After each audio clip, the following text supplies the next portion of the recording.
ছাত্ৰ-ছাত্ৰীসকল, আজি মই অসমীয়াৰ যোগবিয়া শৰাইঘাট নামৰ পাঠটি আৰম্ভ কৰিবলৈ লৈছোঁ। তোমালোকে সকলোৱে মনোযোগেৰে কথাখিনি শুনি যাবা। পাঠটিত শৰাইঘাটৰ যুদ্ধৰ কথা বৰ সুন্দৰকৈ বৰ্ণনা কৰা হৈছে। এই পাঠটো আচলতে ডক্টৰ সূৰ্যকুমাৰ ভূঞাই 1956 চনত জাজিত অনুষ্ঠিত লাচিত মেলাত দিয়া ভাষণৰ এটি সংক্ষিপ্ত ৰূপ। আমি পাঠটিৰ কথাখিনিলৈ যোৱাৰ আগতে প্ৰথমে সূৰ্যকুমাৰ ভূঞাৰ বিষয়ে কিছু কথা জানি ল'ব লাগিব। ডক্টৰ সূৰ্যকুমাৰ ভূঞাৰ 1892 চনত নগাঁৱত জন্ম হৈছিল। তেখেত অসমৰ এজন গল্পকাৰ, প্ৰবন্ধকাৰ, কবি, বুৰঞ্জীবিদৰ লগতে এজন শিক্ষক আছিল। তেখেতে অসমীয়া সাহিত্য জগতত গল্প, প্ৰবন্ধ, জীৱনী আদি লিখি অসমীয়া সাহিত্যৰ আজি যথেষ্ট সমৃদ্ধিশালী কৰি থৈ গৈছে। তেখেত অসম চৰকাৰৰ বুৰঞ্জী আৰু পুৰাতত্ত্ব বিভাগৰ অন্যতম প্ৰতিষ্ঠাপক সম্পাদক আছিল। তদুপৰি তেখেত 1953 চনৰ অসম সাহিত্য সভাৰ সভাপতি হৈছিল আৰু 1956 চনত ভাৰত চৰকাৰৰ পৰা পদ্মশ্ৰী বঁটাৰে সন্মানিত হৈছিল। সূৰ্যকুমাৰ ভূঞাৰ সাহিত্যিক জীৱনলৈ মন কৰিলে দেখা যায় যে তেখেতে বৈষ্ণৱ কবিতাৰ আৰ্হিত ভানুনন্দন ছদ্মনামত জয়মতী উপাখ্যান লিখিছিল। তদুপৰি তেখেতে ৰচনা কৰা এখন উল্লেখযোগ্য গদ্যপুথি হৈছে স্বৰ্গদেউ ৰাজেশ্বৰ সিংহ। তেখেতে লিখা ভালেখিনি কবিতা নিৰ্মালী নামৰ সংগ্ৰহটোত থোপ খাই আছে। এইদৰে তেখেতে অসমীয়া আৰু ইংৰাজী ভাষাত 1.5 কুৰিখনৰো অধিক গ্ৰন্থ ৰচনা কৰি অসমীয়া ভাষা সাহিত্য চহকী কৰি থৈ গৈছে। তদুপৰি ডক্টৰ সূৰ্যকুমাৰ ভূঞা গুৱাহাটী কটন কলেজৰ প্ৰথমগৰাকী অসমীয়া অধ্যক্ষ আছিল আৰু তেখেত প্ৰথম অসমীয়া শিক্ষাধিকাৰো আছিল। বুৰঞ্জী আৰু পুৰাতত্ত্ব বিভাগটো তেখেতৰ জীৱনৰ কীৰ্তিস্তম্ভ বুলিব পাৰি। তেখেতে বুৰঞ্জী আৰু পুৰাতত্ত্ব বিভাগলৈ যথেষ্ট অৱদান আগবঢ়াই থৈ গৈছে আৰু এইজনা মহান ব্যক্তিৰ মৃত্যু হৈছিল 1964 চনত। ছাত্ৰ-ছাত্ৰীসকল, তোমালোকে সূৰ্যকুমাৰ ভূঞাৰ বিষয়ে কিছু আভাস পালা। এতিয়া আমি পাঠটিৰ কথাখিনিলৈ আহোঁ। পাঠটিৰ জৰিয়তে তোমালোকে 1671 চনত সংঘটিত হোৱা বিখ্যাত শৰাইঘাটৰ যুদ্ধৰ বিষয়ে জানিবলৈ পাবা। সেই যুদ্ধৰ প্ৰধান সেনাপতি লাচিত বৰফুকনৰ বিষয়েও জানিব পাৰিবা। ছাত্ৰ-ছাত্ৰীসকল, শৰাইঘাটৰ নাম তোমালোকে নিশ্চয় শুনিছা। শৰাইঘাট নামৰ ঠাইখন বৰ্তমানৰ উত্তৰ গুৱাহাটীত অৱস্থিত। তালৈ তোমালোকে গ'লে দেখিবা যে তাত লাচিত বৰফুকনৰ প্ৰতিমূৰ্তি নিৰ্মাণ কৰি থোৱা আছে। লগতে শৰাইঘাট দলংখনৰ নামটো তোমালোকে জানা বা বহুতে হয়তো দেখিছা। শৰাইঘাটৰ যিখন দলং, শৰাইঘাটৰ দলংখনক পাণ্ডু দলং বুলিও কয় বা শৰাইঘাট দলং।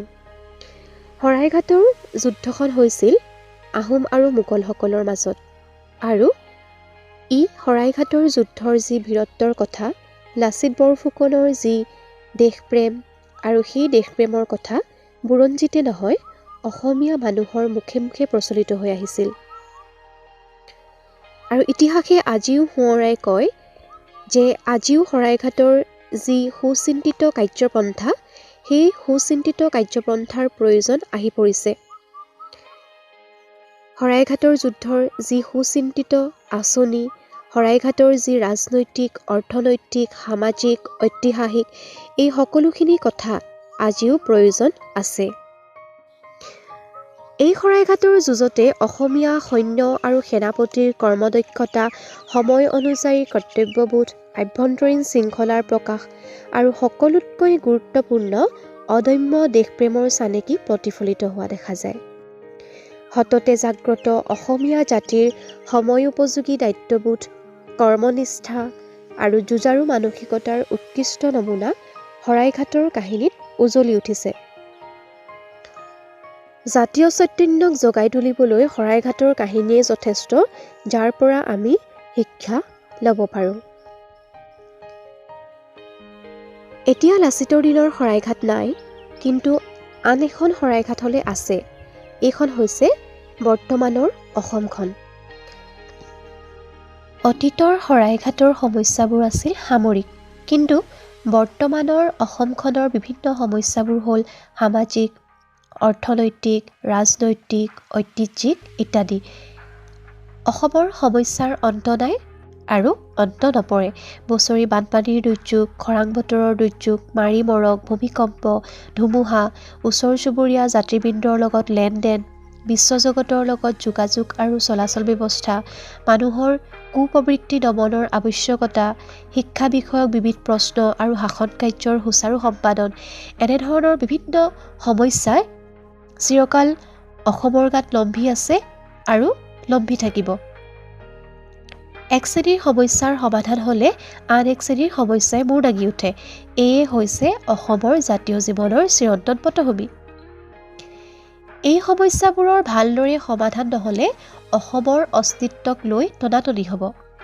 লাচিত বৰফুকনৰ লগতে তেওঁৰ লগৰ মহাৰথীসকলে যি মনোবৃত্তি আৰু একাগ্ৰ দেশপ্ৰেমেৰে সেই কালৰ সমস্যা সমাধান কৰিছিল, সেই মনোবৃত্তি আৰু একাগ্ৰ দেশপ্ৰেম আমাৰ প্ৰতি মুহূৰ্ততে আৱশ্যক। অৰ্থাৎ এতিয়া অসমৰ অস্তিত্ব ৰাখিবলৈ হ'লে আমি লাচিতক মনত পেলাব লাগিব। লাচিত বৰফুকনৰ যি কাৰ্যপন্থা, সেই কাৰ্যপন্থা মনত ৰাখিব লাগিব। লাচিত বৰফুকনৰ লগতে যিসকল মহাৰথী আছিল, তেওঁলোকৰ মনোবৃত্তি আৰু একাগ্ৰ দেশপ্ৰেমৰ কথা আমাৰ প্ৰতিটো খোজতে মনত পেলাব লাগিব বা মনত ৰাখি দেশ সেৱাত বৰ্তি হ'ব লাগিব। শৰাইঘাটৰ যুদ্ধৰ প্ৰধান সেনাপতি আছিল লাচিত বৰফুকন। লাচিত বৰফুকন মোমাই তামুলী বৰবৰুৱাৰ কনিষ্ঠ পুত্ৰ আছিল। দেউতাক ৰজাৰ প্ৰধান বিচাৰক আৰু কাৰ্যপালক আছিল। তেওঁ এজন বৰ নিষ্ঠাবান আৰু কৰ্তব্যপৰায়ণ বিষয়া আছিল। নিজৰ আদৰ্শৰ প্ৰতি তেওঁ সদায় সচেতন আছিল। দেউতাক যিহেতু ৰাজনীতিত জড়িত এগৰাকী ব্যক্তি আছিল, সেয়ে সৰুৰে পৰাই লাচিত বৰফুকনেও পিতৃৰ পৰাই ৰাজনীতিৰ বহু কথা জানিব পাৰিছিল। অন্যান্য সম্ভ্ৰান্ত আহোম সন্তানৰ দৰে লাচিত বৰফুকনেও সকলো শাস্ত্ৰৰ জ্ঞান আহৰণ কৰাৰ লগতে সম্পূৰ্ণ অস্ত্ৰচালনাৰ শিক্ষা আৰু ৰণকৌশলৰ জ্ঞান আয়ত্ত কৰিছিল। প্ৰথমে লাচিত বৰফুকনে ৰাজমন্ত্ৰী ডাঙৰীয়াৰ তামুলী লিকিৰা হিচাপে নিযুক্তি লাভ কৰিছিল। এই পদটো ব্যক্তিগত সচিবৰ দৰে আছিল। ইয়াৰ দ্বাৰা তেওঁ ৰজাৰ বৰচৰাত হোৱা পাত্ৰমন্ত্ৰীসকলৰ মেলত উপস্থিত থাকিব পাৰিছিল। ইয়াৰ পিছত তেওঁ কেইবাটাও পদত পদোন্নতি লাভ কৰিছিল। প্ৰথমে তেখেতে ঘোঁৰা বৰুৱা পদ লাভ কৰিছিল। এই পদত থাকোঁতে তেওঁ অতি দুৰ্দান্ত ঘোঁৰাক বশ কৰিছিল। তাৰ পিছত তেখেতে দুলীয়া বৰবৰুৱা, শিমলুগুৰীয়া ফুকন, দোলাকাষৰীয়া বৰুৱা, তাৰ পিছতে তেখেতে বৰফুকনৰ বিষয়বাব পাইছিল। এনেদৰে শেষত স্বৰ্গদেউ চক্ৰধ্বজ সিংহই লাচিত বৰফুকনক শৰাইঘাটৰ যুদ্ধৰ প্ৰধান সেনাপতি হিচাপে নিযুক্তি দিয়ে। ছাত্ৰ ছাত্ৰীসকল, আজি তোমালোকে পাঠটিৰ এইখিনি কথা জানিব পাৰিলা। আমি পিছৰ ক্লাছত পাঠটিৰ পিছৰ কথাখিনি আলোচনা কৰিম। তোমালোকে আজিৰ কথাখিনি মনোযোগেৰে শুনিবা।